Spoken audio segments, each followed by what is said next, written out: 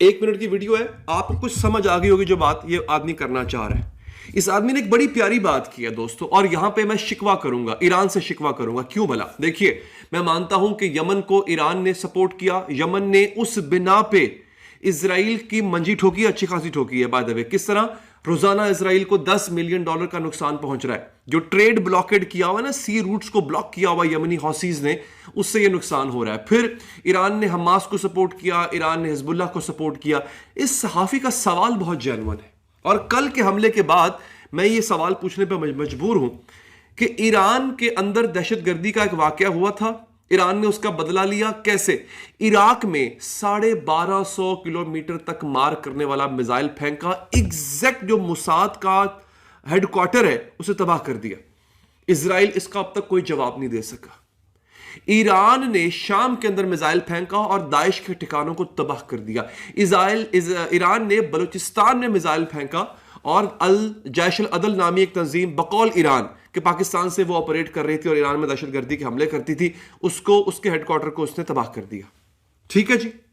इस सहाफी का सवाल बहुत जेन्युइन है। ईरान के मिसाइल 1200 किलोमीटर का फासला तय करके इराक में टारगेट को निशाना बना सकते हैं, शाम में जा सकते हैं, मिसाइल जा सकते हैं। ईरान के मिसाइल इजराइल नहीं आ सकते, ईरान के मिसाइल फलस्तीन के उन इलाकों में नहीं जा सकते जो इजराइल के कब्जे में है।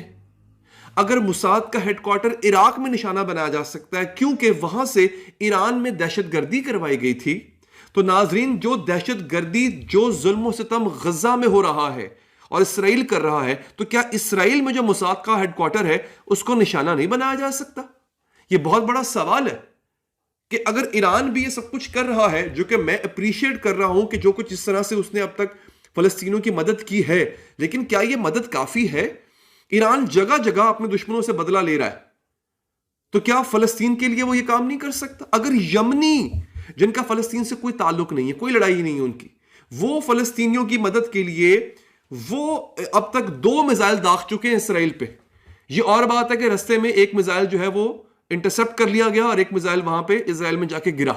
यमनियों ने 2 मिसाइल दाग दिए थे, ईरान ये काम नहीं कर सकता? ये बहुत इंपॉर्टेंट सवाल है, ये कभी पूछिएगा। अब पाकिस्तान ने दोस्तों क्या किया? पाकिस्तान ने जो जो ईरानियन एम्बेसडर है उसको निकाल दिया, और जो फॉरेन मिनिस्टर ऑफिस है उसका स्टेटमेंट जो है, जो कि आज इंग्लिश टीवी और जियो टीवी का ने रिपोर्ट किया है, उनका सोर्स है, वो कहते हैं the Iranian ambassador to Pakistan who is currently visiting Iran may not return from the time being. इस वक्त जो